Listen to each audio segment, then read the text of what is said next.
So, in this, Stirner, in the Moderns, describes how where previously the ancients were interested in how the world was made, how to get at the back of the world.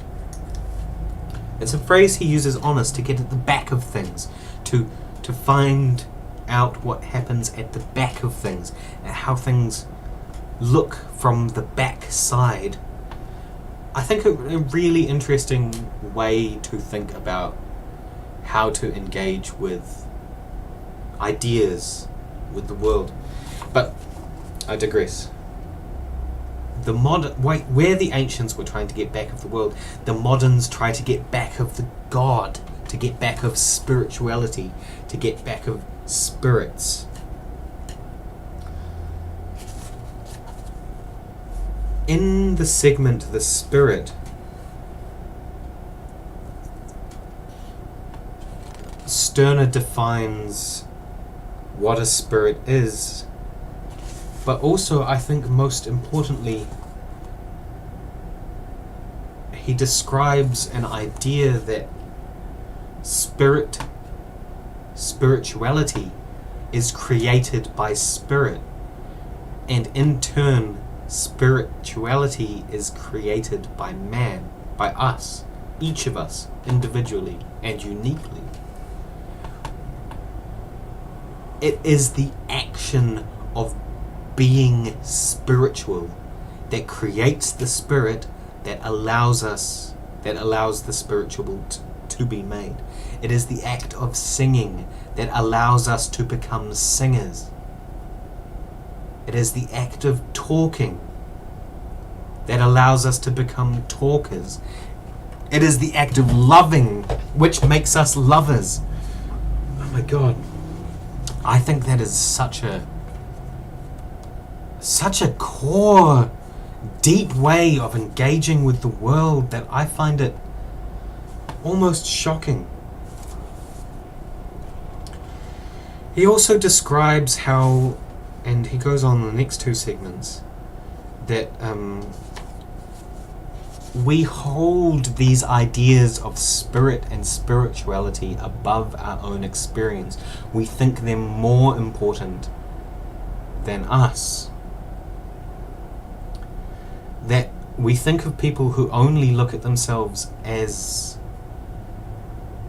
looking out for themselves, as selfish, as egoists. But Stirner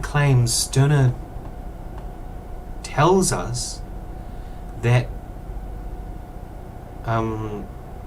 each person is already an egoist. Each person behaves in an egoistic pleasure.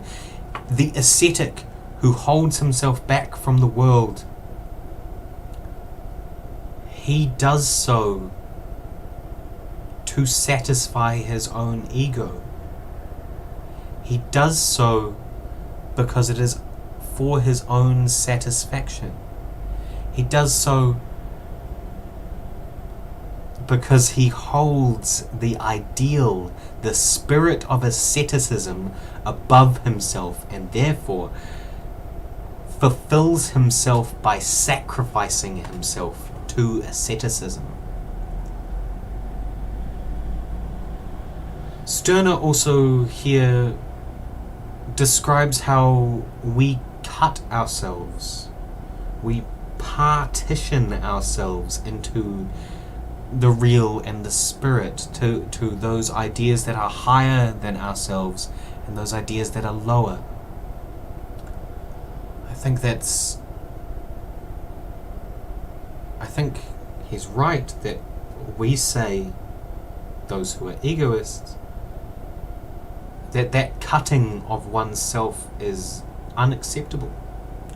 That cutting, the splitting in twain, that does not satisfy our ego, and instead we will pursue spiritual and material interests just as we please.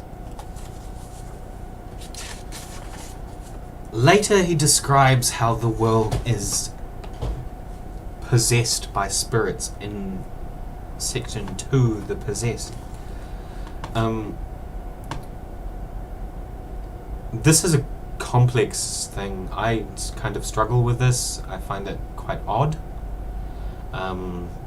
But that's fine.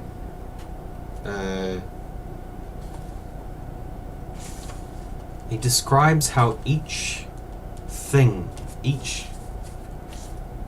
we look on is in itself a spirit, because we do not see the thing as the thing, we see the thing as the spirit. Say, for example, this cup. I know it as a cup. I know that I drink from it. I know that I value it as an object of my own. But that describes a lot more than what the cup is. A cup can be defined by a vessel for drinking from. But to me, this cup is more than that. To me, the cup has spiritual essence, which I hold above it than as a thing. I see, when looking at it, the possessed spirit. I see cup as the ideal, and I see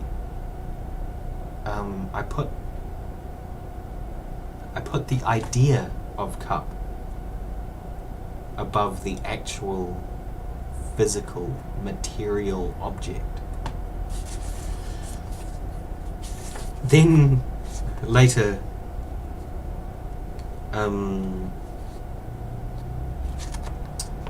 Max Stirner describes the spook, which goes further into how the essences of things are held above us, and that holding essences above ourselves is not necessarily, or at least not adequately, engaged with our ego.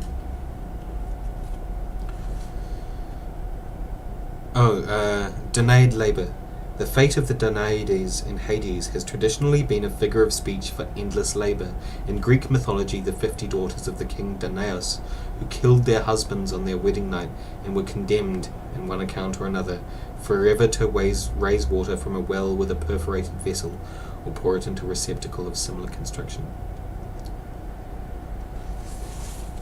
So, to use that analogy, Stirner, I believe, is saying the impossibility of trying to turn the essence of something, the spiritual idea of something, into an actuality, into the thing that is thing.